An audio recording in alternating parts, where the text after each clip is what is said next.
Good morning, gladiators, and welcome back. Today is Wednesday, March 4th, and it is an odd block day. At this time, please stand for the Pledge of Allegiance. I pledge allegiance to the flag of the United States of America and to the republic for which it stands, one nation, under God, indivisible, with liberty and justice for all. Please be seated. The weather today will be mostly sunny with a high of 63 and a low of 39. It's finally beginning to warm up.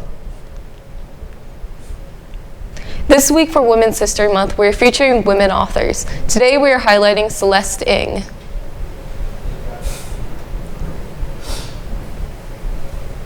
Ng grew up in Pittsburgh, Pennsylvania and Shaker Heights, Ohio. She graduated from Harvard University and earned an MFA from the University of Michigan, where she won the Hopwood Award. Her fiction and essays have appeared in the New York Times, One Story, The Guardian, Tri-Quarterly, and elsewhere, and she is a recipient of the Pushcart Prize and a fellowship from the National Endowment for the Arts. Her first novel, Everything I Never Told You, was a New York Times bestseller, a New York Times Notable Book of 2014, Amazon's #1 Best Book of 2014, and named the Best Book of the Year by over a dozen publications. Celeste's second novel, Little Fires Everywhere, was published by Penguin Press in September 2017 and is a New York Times bestseller and was named the Best Book of the Year by over 25 publications. It was also the winner of the Ohiana Award and the Goodreads Reader's Choice Award 2017 in fiction and has been published abroad in more than 30 languages.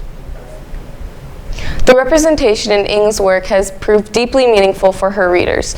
During her paperback book tour for Everything, she says, "It was interesting to hear teens, a lot of them mixed teens, saying, 'I haven't read a book about somebody who looks like me, and this is the first time I've gotten to do that. I feel really honored by that.'" Did you know that March is Youth Art Month? The Art and Creative Materials Institute, or ACMI, created Children's Art Month in 1961 as an event to emphasize the value to children for participating in visual art education. In 1969, the celebration expanded to include secondary school students, and the Children's Art Month event officially became known as Youth Art Month. The goal is to recognize art education as a viable factor in the total education curriculum that develops citizens of a global society, and that art is a necessity for the full development of better quality of life for all. This evening at 6:30 p.m. in the auditorium, come hear about the state of education here in MCPS. As Councilmember Craig Rice says, come hear about academic readiness, career pathways, and work-based learning opportunities that take our students from pre-K to job. Are you a teen, 18 years or younger, interested in nature and the environment? Do you want to earn 2 SSL hours? Then join IWLA at Nature Unlocked this Saturday, March 7th.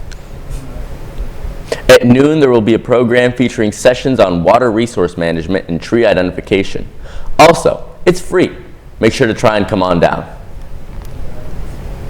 This week's SAT word is cartographer. A cartographer is a person who draws or produces maps. Ancient cartographers often did not visit the lands they charted, which means that many of their maps are highly unreliable.